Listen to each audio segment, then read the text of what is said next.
Assalamualaikum warahmatullahi wabarakatuh. Apa kabar anak-anak sekalian? Semoga kalian selalu sehat walafiat. Nah, kali ini sebelum kita memulai pembelajaran, alangkah baiknya kita mengucapkan basmalah bersama-sama. Bismillahirrahmanirrahim. Kita lanjut pembahasan kita hari ini, yaitu Al-Quran Hadis. Jadi kemarin kita sudah membahas bab 5 tentang kandungan isi pokok dalam Al-Quran. Nah, sekarang kita lanjut ke pembahasan bab 6, yaitu mengenai kebenaran Al-Quran berlaku. Tujuan pembelajaran kita yaitu untuk mengidentifikasi kebenaran Al-Quran berlaku sepanjang zaman, menganalisis struktur ayat-ayat dan surah dalam Al-Quran, kemudian menggunakan kitab indeks atau kitab mujam untuk mempelajari Al-Quran.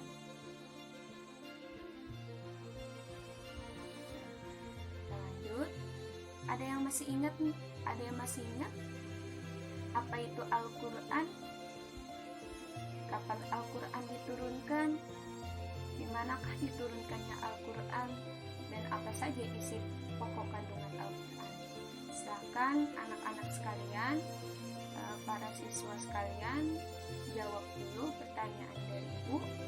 Tulis di bukunya masing-masing. Kita mengingat kembali pembahasan kita sebelumnya, simulasi, sebelum kita masuk ke pembahasan selanjutnya. Ya, jika sudah, terima kasih telah menjawab dengan baik. Kita lanjut. Jadi dalam pembahasan kali ini, Ibu akan menerangkan kebenaran Al-Quran berlaku sepanjang zaman. Nah, jadi Al-Quran yang kita gunakan sekarang sudah sedemikian rupa adanya, tercetak dengan rapi pada si jilid, kertas dengan berbagai tanda baca dan hiasan di dalam maupun di luarnya, dengan terjemahan dan keterangan-keterangan penunjang dan berbagai variasinya. Nah, Al-Quran juga diperdengarkan dalam berbagai acara perkumpulan, baik acara keagamaan, bisnis, sosial, maupun pemerintahan. Berbagai penggalan Al-Quran juga sering kita dengarkan dari para penceramah, motivator, dan terutama para ulama setiap mereka berpidato.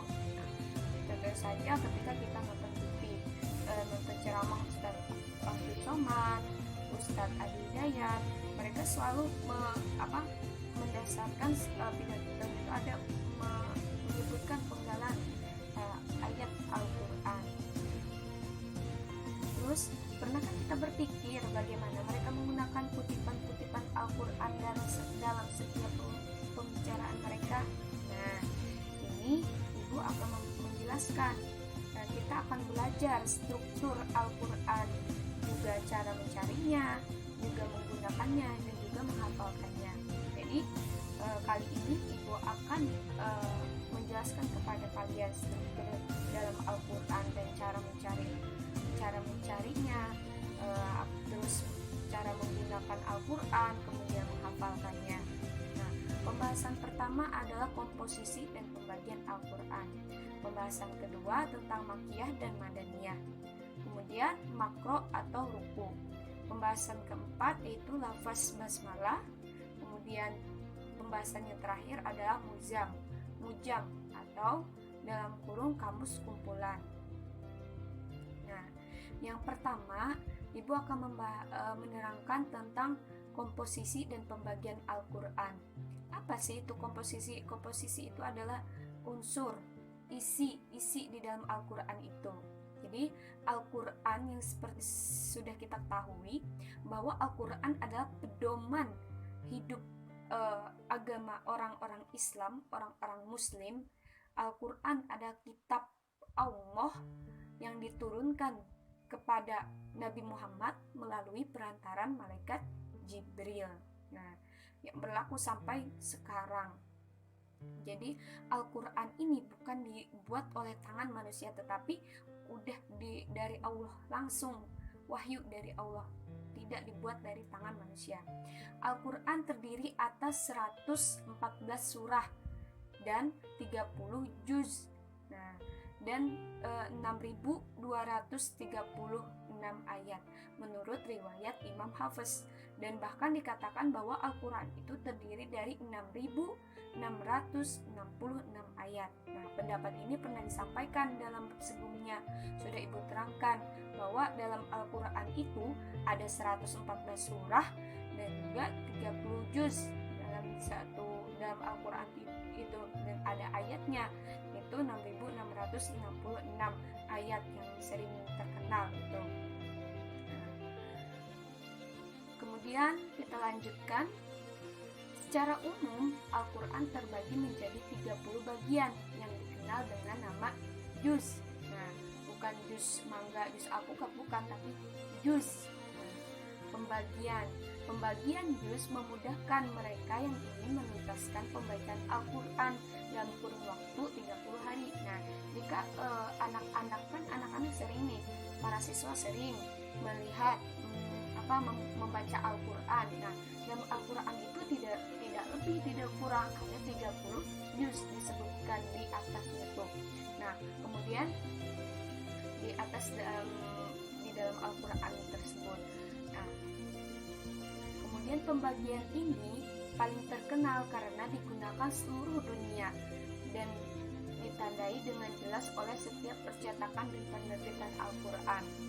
Pembagian Al-Quran dimaksudkan untuk memudahkan bagi umat Islam dalam membaca dan mempelajari kandungan isi Al-Quran. Jadi coba buat kalian lihat aja, entah itu Al-Qurannya, entah kalian nanti ke Mekah, kalian ke luar negeri, kalian ke Amerika, ke Korea, pasti Al-Quran itu mempunyai 30 juz, dan Al-Quran itu semuanya itu isinya itu ada 114 surah dan 30 juz. Nah, pembagian tersebut itu memudahkan, gunanya untuk memudahkan kita umat Islam dalam membaca dan mempelajari kandungan isi Al-Quran. Jadi mau kalian ke manapun, ke luar negeri pun tetap sama. Makanya Al-Quran itu adalah wahyu yang diturunkan oleh Allah, kitab Allah, kitab yang benar, yang dibuat oleh Allah, bukan dibuat oleh tangan manusia. Dan sampai sekarang terbukti kemurniannya. Mau surah Al-Fatihah mau kalian coba dengan orang luar negeri pun, untuk surahnya itu Al-Fatihah isinya tidak ada berubah, tidak ada ditambahin, tidak, tetap sama. Terus ada lagi nih, terdapat pembagian lain yang disebut dengan manjil. Nah, manjil yang membagi Al-Quran menjadi 7 bagian. Jadi manjil ini adalah dalam bahasa Arab itu disebut dengan tempat istirahat. Sedangkan istilahnya di sini adalah sebuah sistem pembagian pembacaan Al-Quran untuk memudahkan penyelesaian atau penghataman Al-Quran selama 7 hari, itu selama seminggu.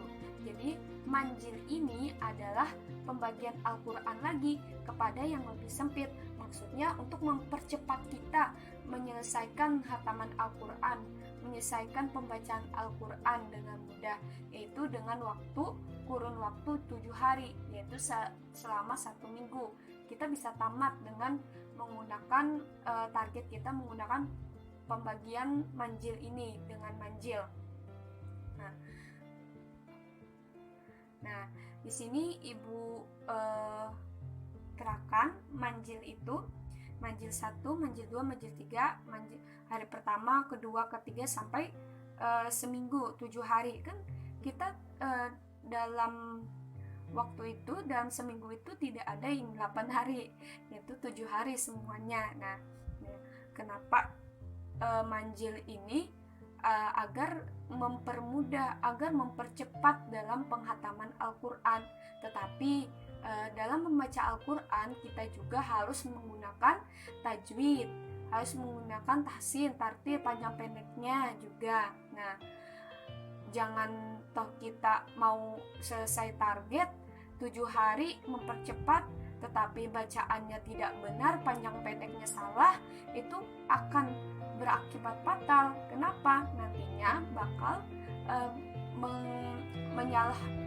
bakal arti dalam Al-Quran itu yang kita baca bakal tidak sesuai dengan yang harusnya. Jadi bisa menyalahkan arti kalau kita tidak membaca Al-Quran secara tartil, tajwidnya, panjang pendeknya. Nah, makanya walaupun kita membaca Al-Quran sehari satu ayat, tetapi bacaan Al-Qurannya baik, bagus, tajwidnya baik, panjang pendeknya bagus, tartil, insya Allah maka nilai pahalanya itu bisa, pahala itu baik gitu, bagus gitu. Nah, sedangkan orang yang membaca Al-Quran dengan cepat tetapi karena hanya ingin menyelesaikan targetnya, tetapi tartil tajwidnya, tasinnya tidak sesuai, malah salah, tidak benar, maka nantinya akan menyalahartikan, maka artinya nanti akan salah, nanti bakal berakibat fatal gitu loh. Nah, jadi kan walaupun satu ayat membaca Al-Quran, nah tidak apa-apa asalkan benar tajwidnya, panjang pendeknya gitu. Yang selanjutnya yaitu Makkiyah dan Madaniyah. Nah, dalam Al-Quran kita buka kembali Al-Qurannya. Nah, di situ di atas pasti ada namanya Makkiyah dan Madaniyah surat dalam Al-Quran tersebut. Nah, secara garis besar Rasulullah SAW menerima wahyu di Mekah sebelum hijrah dan di Madinah setelah hijrah. Jadi ada ayat atau wahyu yang diturunkan oleh Allah di Mekah sebelum beliau hijrah ke Madinah, kemudian ada juga setelah beliau hijrah ke Madinah. Nah, para ulama kemudian mengkategorikan ayat-ayat yang diterima sebelum hijrah sebagai disebut dengan Makkiyah, surah Makkiyah, dan yang diwahyukan setelah hijrah disebut dengan Madaniyah.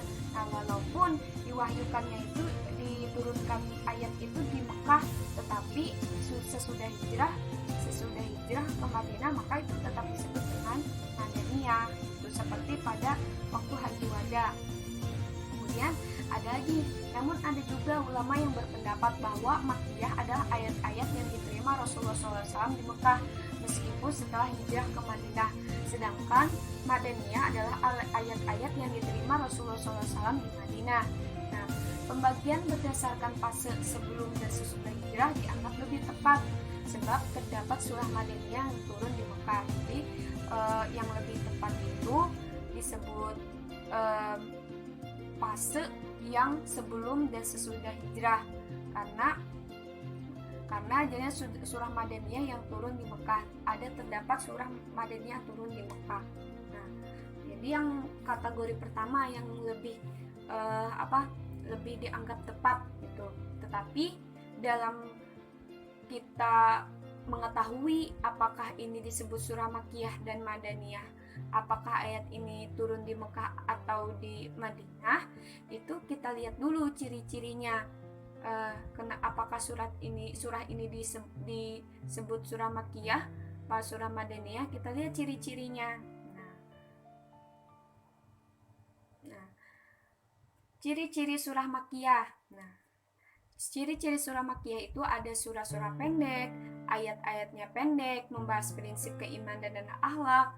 Kemudian ayat yang jika dibaca maka disunahkan kepada pembaca dan pendengarnya untuk melakukan sujud, ayat sajdah, terdapat ayat sajdah, terdapat kata kala, kemudian kisah nabi-nabi dan umat-umat terdahulu kecuali surah Al-Baqarah, kemudian kisah Nabi Adam dan Iblis kecuali surah Al-Baqarah, pembukaan surah berupa huruf-huruf lepas seperti Qaf, Shad, Alif Lam Mim Ra, Alif Lam Mim, kecuali surah Al-Baqarah dan surah Al-Imran. Nah, kemudian ciri-ciri Makkiyah selanjutnya adalah cenderung puitis, menyentuh hati dan banyak terdapat kesamaan bunyi. Contohnya surah Al-Ikhlas, Al-Annas, juga Al-Falaq dan lain-lainnya. Nah, itu disebut dengan surah Makkiyah. surah Madaniyah ini adalah surah ciri-cirinya yang pertama surah dan ayatnya itu panjang-panjang. Izin ada isi surahnya itu izin untuk perang dan hukum-hukumnya, rincian hukum tentang hudud, ibadah, undang-undang sipil, sosial, dan hubungan antar negara. Kemudian penyebutan tentang kaum munafik kecuali surah Al-Ankabut. Kemudian penyebutan tentang ahli kitab, ungkapannya tenang, cenderung prosais yang ditujunya ada akal pikiran. Jadi prosais itu tidak apa ya, maksudnya tidak bahasa kiasan gitu, langsung kena. Kemudian banyak mengungkapkan bukti dan argumentasi mengenai kebenaran agama. Nah, itu ciri-ciri Madaniyah. Di antaranya contoh surahnya itu surah Al-Baqarah dan Al-Imran. Nah, itu adalah ciri-ciri surah Makkiyah dan Madaniyah. Kemudian yang ketiga adalah pembahasan tentang makro atau ruku. Nah, apa sih itu makro? Makro adalah sub pembahasan dalam Al-Quran yang pada Al-Quran model lama biasanya ditandai dengan huruf ain di sisi kiri atau di kanan halaman Al-Quran. Nah, sub pembahasan ini juga biasa disebut dengan ruku. Disebutkan kepada ruku sholat karena dahulu biasanya dibaca setelah Al-Fatihah sebelum ruku pada waktu sholat. Nah, oleh sebab itulah sub pembahasan ini juga disebut dengan ruku atau dinisbatkan dengan ruku. Kemudian setiap makro atau ruku biasanya berisi satu sub pembahasan tertentu. Misalnya pembahasan tentang kisah Nabi Musa, pembahasan tentang Nabi Yusuf, pembahasan tentang hari akhir, dan lain sebagainya. Makro juga biasa digunakan oleh para qori atau qori'ah yang membaca ayat Al-Quran pada acara musabaqah tilawatil Quran. Termasuk pembahasannya satu pembahasan. Kemudian yang selanjutnya adalah lafaz basmalah. Lafaz basmalah jumlah basmalah sama di dalam Al-Quran sama dengan jumlah surah dalam Al-Quran 114 surah. Nah, jadi lafaz basmalah itu ketika kalian membuka Al-Quran pasti yang pertama itu adalah lafaz basmalah Bismillahirrahmanirrahim. Jika kalian teliti bahwa lafaz basmalah itu sama loh sama ayat sama surah yang ada di dalam Al-Quran berjumlah 114 surah. Nah, tetapi surah At-Taubah tidak ada tanpa basmalah, tidak ada basmalahnya. Lalu harusnya kan 113, tapi kenapa menjadi 114 sama? Nah, dalam surah An-Naml memiliki dua basmalah, yaitu di permulaan surah dan di dalam surah. Nah, di dalam surahnya itu tentang Raja Sulaiman mengirimkan surah kepada Raja Saba. Nah, dimulai dengan kata basmalah Bismillahirrahmanirrahim.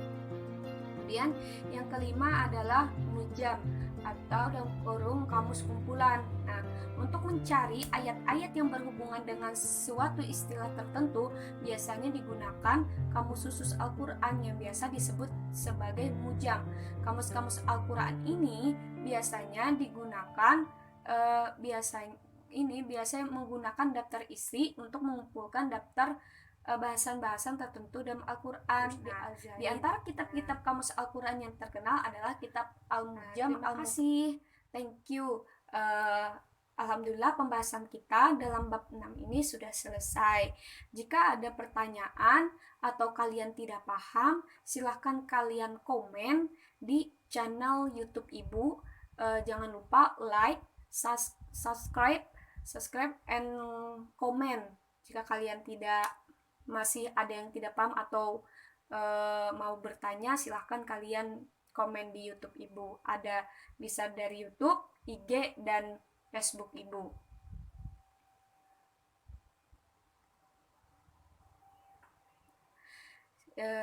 Silahkan dikerjakan di buku masing-masing tugas kita hari ini, yaitu yang pertama, jelaskan maksud dari pembagian struktur Al-Quran, jelaskan ciri-ciri surah Makkiyah, jelaskan ciri-ciri surah Madaniyah, dan yang terakhir sebutkan penyebutan lengkap ayat Al-Quran yang mengandung kalimat basmalah.